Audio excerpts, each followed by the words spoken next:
In this video, we will graph sine and cosine using period, amplitude, midline, and phase shift.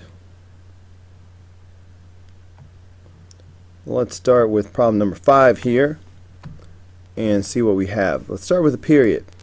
So this is the function that we're about to graph. We can calculate the period by doing 2 pi divided by the b value. So the b value is this number right in front of the angle. So that's going to be 2 pi over 4. And 2 goes into 4 twice, so that means the period is pi over 2. So there you go, the period is pi over 2.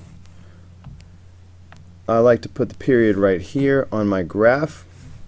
So this will be pi over 2. And then halfway would be pi over 4. And then half of that is going to be pi over 8. And then this will be 3 of these, so that'll be 3 pi over 8. So there's the period. Now let's talk midline. The midline, alright, they usually put it on the end, okay, instead of putting it in the beginning. So I'm going to rewrite this, put it over here, make it look more normal. So either way, this is the midline, is y equals 1. Alright, and please put y equals, not just the number 1. And let's draw it. Now, how about the amplitude? Let me make sure I didn't scribble anything out here. Normally the amplitude would be sitting right here in front of the cosine. Definitely not this, okay? That thing that's being added, alright, that goes here, and that's the midline. So there is, the a value is 1 because it's invisible. So the amplitude is unchanged in that case. It's the usual positive 1. Amplitude is always positive. That's enough for us to graph the skeleton. All right, we're going to graph the skelly 5-point summary of this thing. So here we go from the midline. And recognizing that this is a cosine function, and a positive one at that, then we know that cosine works like this. It starts off above the midline, and it goes to the midline, below the midline, back to the midline, above the midline. So I'm just going to follow this pattern right now. So I'm going to start off above the midline, all right, using the amplitude of 1, so 1 up, and then I'm going to go down to the midline, below the midline, back to the midline, above the midline. Okay, so there's my skeleton. Do not connect these dots. They're just here for reference because they need to be shifted according to the phase shift. Alright, if there was no b value, then this would be the phase shift right here.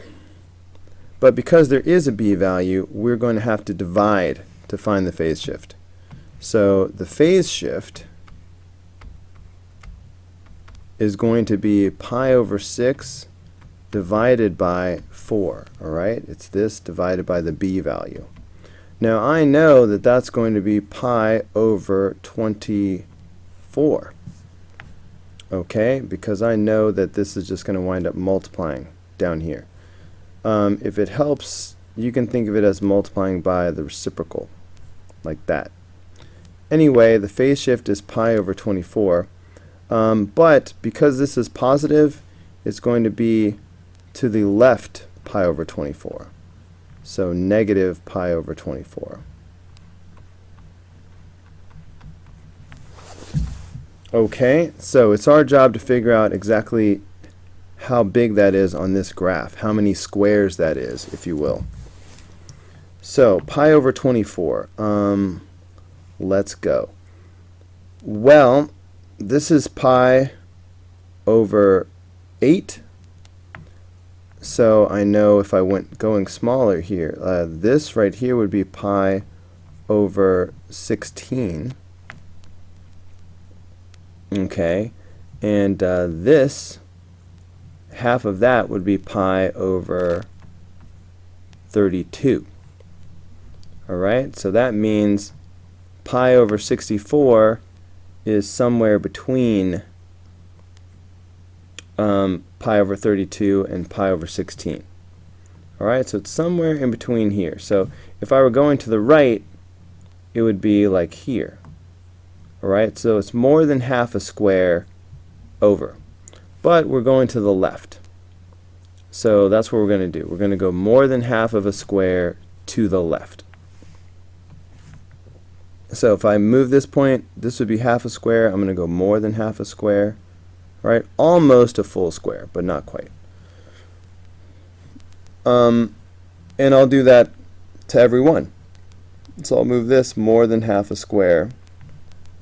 And this one will move more than half a square. And this one will move more than half a square. And this one will move, there's half a square, there's more than half a square. So that's my phase shift.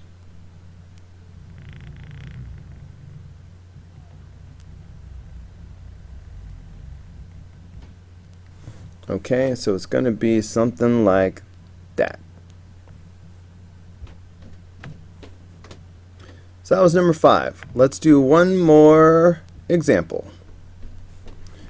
Alright, so we're graphing this thing. So let's start with the period. The period, once again, is going to be 2 pi divided by the b value. So that's 2 pi over 3, because that's the b value. Okay, fine. The period is 2 pi over 3. So let's go ahead and record that on the graph. Alright, I'd like to put the period right here. So this will be 2 pi over 3. Well, if this is 2 pi over 3, then halfway is going to be 1 pi over 3, or simply pi over 3. Half of that is going to be pi over 6. And then this is 1, 2, 3 of these. So it'll be 3 pi over 6. I'm writing it up here because I see I'm going to have to reduce it, right? 3 goes into 6 twice. So this is really going to be pi over 2 right there. So that's how we label it up. Alright, now let's talk about the midline. The midline is going to come from this number right here. So we're going to have y equals 2 for the midline. Horizontal line at 2, let's go ahead and graph that right here. Alright, the amplitude is going to be this number right here. Okay, except for if it were negative, we would make sure it stayed positive. The amplitude is 3. That means I'm going to wind up going 3 above and 3 below the midline. So this is a cosine function, a positive cosine function. So cosine works like this. We start off above the midline, to the midline, below the midline, back to the midline, and above the midline again. So let's just execute that pattern using an amplitude of 3. So here we go. Because the amplitude is 3, I will start off 3 above the midline. And then here I will go to the midline, and now 3 below the midline. Then back to the midline, and then 3 above the midline. So this is my skeleton graph. Do not connect this. We have not done the phase shift yet.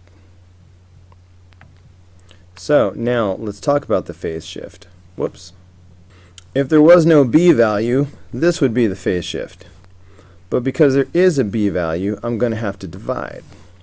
So the phase shift is going to be pi over 2 divided by 3. Now I know that's going to be pi over 6. Alright, these two are going to wind up multiplying each other. If you want to, you can think of it as multiplying by the reciprocal, which is why it's pi over 6. So the phase shift is pi over 6, but be careful. Because this is positive, it's going to be a negative pi over 6 shift.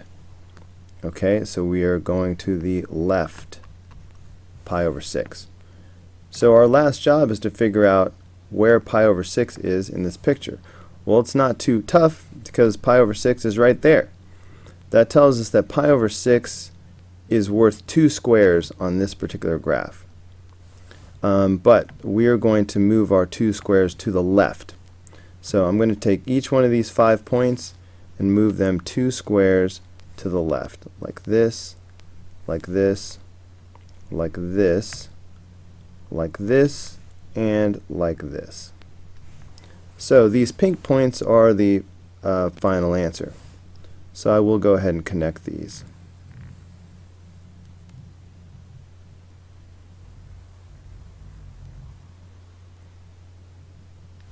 Okay, so your graph should look something like that. And here endeth the lesson.